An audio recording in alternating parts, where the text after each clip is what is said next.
I'm attending the WWDC, or the Worldwide Developers Conference, here in San Jose, California. Of course, the WWDC is an event that is always looked forward to by developers around the world, and here this year it's no different.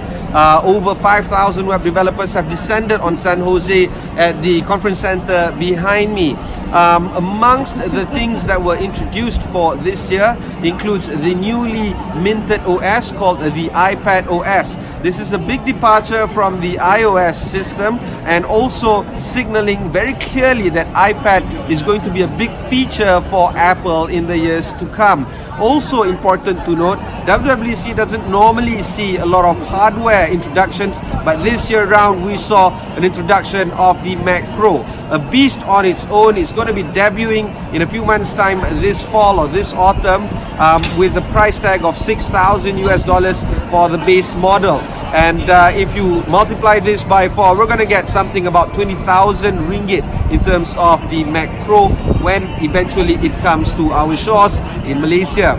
And of course, nobody wants to buy the Mac Pro for the base model. That doesn't happen normally. So if you're a pro user, you're going to be paying about 30,000, if not 40,000 ringgit for the machine that can do literally the thing that you dream of.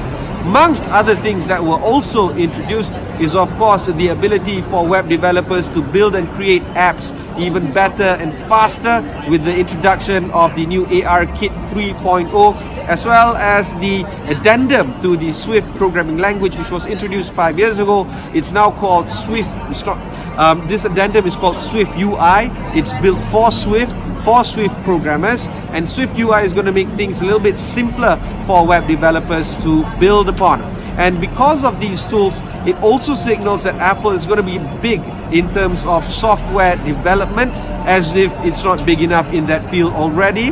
But because they want to differentiate their offerings and services to the consumers out there around the world, this is a clear departure from their focus on hardware per se, because they want to focus more on helping the developers, building the necessary tools for the developers out there.